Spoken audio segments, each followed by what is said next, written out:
Hello everyone, मैं हूं कामरान चौधरी और आप देख रहे हैं केमिस्ट्री विद कामरान। हम लोग आपकी क्लास 11 के चैप्टर नंबर 1 बेसिक कॉन्सेप्ट्स का जो एक्सरसाइज क्वेश्चन है, क्वेश्चन नंबर 10, वो सॉल्व कर रहे थे।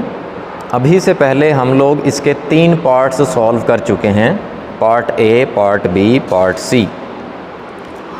अब आप लोगों की इन्फॉर्मेशन के लिए बता दूं कि जिन लोगों ने इस चैप्टर नंबर 1 बेसिक कॉन्सेप्ट्स के तमाम प्रीवियस लेक्चर्स देखने हैं, देन आप चैनल पर जाएंगे तो प्लेलिस्ट मौजूद है वहाँ पर class 11 chapter number 1 basic concepts की। वहाँ पर आपको इस चैप्टर के तमाम प्रीवियस लेक्चर्स मिल जाएंगे। अच्छा, आज के लेक्चर में हम लोग क्वेश्चन नंबर 10 का, जो कि आपके एक्सरसाइज का क्वेश्चन नंबर 10 है, उसका डी पार्ट सॉल्व करने जा रहे हैं। तो सबसे पहले देख लेते हैं कि क्वेश्चन क्या है। क्वेश्चन ये है कि कैलकुलेट मैस इन केजी। मैस कैलकुलेट करना है किलोग्राम्स में। किस चीज़ का? Of 2.6 times 10 power 20 molecules of SO2, sulphur dioxide के इतने मॉलिक्यूल्स के लिए आपको मैस कैलकुलेट करना है, लेकिन जो मैस आपने कैलकुलेट करना है वो किलोग्राम्स में कैलकुलेट करना है। ठीक है, तो इसके सलूशन पे आ जाते हैं। सबसे पहले हम लोग डाटा राइट कर लेते हैं कि हमें डाटा क्या प्रोवाइड किया गया है और क्या हमसे पूछा गया है। अच्छा, अब यहाँ पर number of molecules of SO2 आपको प्रोवाइड कर दिए गए हैं, जो कि हैं 2.6 टाइम्स 10 पावर 20 मॉलिक्यूल्स। ठीक है, और आपसे mass of SO2 in kilograms पूछा गया है। अच्छा, आप देखें कि जब मैस और मोल की बात हो रही होती है तो हमारे माइंड में मोल का कौन सा फार्मूला आता है? हमारे माइंड में ये वाला फार्मूला आता है मोल का, कि number of moles is equal to mass of a substance divided by molar mass of the substance. लेकिन यहाँ पर नंबर ऑफ़ मॉलिक्यूल्स आपको प्रोवाइड कर दिए गए हैं।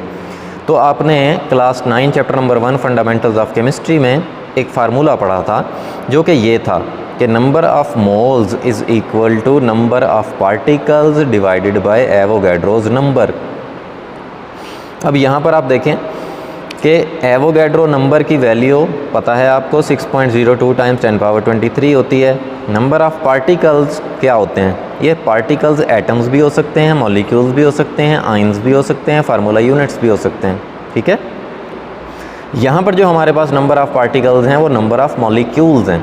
ठीक, तो देखें, नंबर ऑफ़ मॉलिक्यूल्स भी आपको पता है, एवोगैड्रो नंबर भी पता है। ठीक है, कांस्टेंट होता है उसकी वैल्यू, वो भी आपको पता है। इससे क्या आ जाएगा आपके पास? इससे तो मोल्स आएंगे। ठीक है, लेकिन वो क्वेश्चन में हमसे क्या पूछ रहा है? वो मैस पूछ रहा है SO2 का। तो इस फार्मूले में तो मैस आपको कहीं पे नज़र नहीं आ रहा। ठीक है, तो हम लोग क्या करेंगे, ये जो नंबर ऑफ़ मोल्स लिखे हुए हैं ना, इसकी जगह पे हम लोग क्या राइट करेंगे? हम लोग ये राइट करेंगे कि moles is equal to mass of the substance divided by molar mass of the substance. तो देखें, इस नंबर ऑफ़ मोल्स की जगह पे मैंने क्या राइट कर लिया? Mess of the substance divided by molar mass of the substance, और वो इक्वल आ गया नंबर ऑफ़ पार्टिकल्स, जो कि नंबर ऑफ़ मॉलिक्यूल्स हैं, डिवाइडेड बाय एवोगैड्रोज नंबर। अब आप यहाँ पर देखें, हमने क्या कैलकुलेट करना है? हमने ये मैस कैलकुलेट करना है। ठीक है, तो हम लोग इस मैस को यहीं पर रख लेते हैं, जबकि ये जो मोलर मैस होगा सब्सटेंस का, ये दूसरी तरफ जाकर क्या हो जाएगा? मल्टीप्लाई हो जाएगा। ठीक है, तो देखें, जैसे मैंने यहाँ पर फार्मूला सेट किया कि mess of the SO2 equal हो जाएगा number of molecules of SO2 इस divided by Avogadro's number multiply by molar mass of the SO2। अब यहाँ पर हमें number of molecules of SO2 की वैल्यू गिवन है, एवोगैड्रो नंबर की वैल्यू पता है, मोलर मैस ऑफ SO2 अभी हमें नहीं पता, तो molar mass of SO2 calculate कर लेंगे। अब आप SO2 में देखें, एक सल्फ़र नज़र आ रहा है आपको और 2 ऑक्सीजन नज़र आ रहे हैं। एक सल्फ़र का मोलर मैस कितना होता है? 32 ग्राम्स पर मोल। एक ऑक्सीजन का मोलर मैस कितना होता है? 16 ग्राम्स पर मोल। तो SO2 का मैस कैलकुलेट कर लेंगे हम लोग कि 32 + 2 × 16, क्योंकि 2 ऑक्सीजन है, तो टोटल ये हो जाएगा 64 ग्राम्स पर मोल। अब देखें ये जो हमने फार्मूला सेट किया था, इस फार्मूले के लिए हमारे पास इन तीनों चीज़ों की वैल्यूज़ आ गई।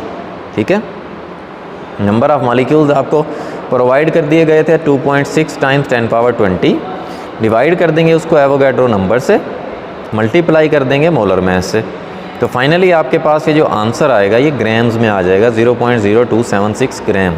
ठीक है, लेकिन हमसे जो डिमांड की गई है वो किलोग्राम्स में डिमांड की गई है, तो जब हम ग्राम्स से किलोग्राम्स में जाते हैं तो 1000 से डिवाइड करते हैं, तो हम अपने आंसर को जो कि ग्राम्स में है उसको 1000 से डिवाइड कर देंगे और फाइनली आपके पास ये आंसर आ जाएगा 27.64 टाइम्स 10 पावर -6 kg।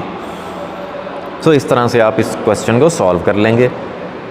होपफुली आपको ये बड़े अच्छे से क्लियर हो गया होगा। फिर भी अगर आप लोगों के माइंड में कोई भी कन्फ्यूजन है, कोई भी क्वेश्चन है आपका, देन आप नीचे कमेंट सेक्शन में मुझसे पूछ सकते हैं। Thank you very much.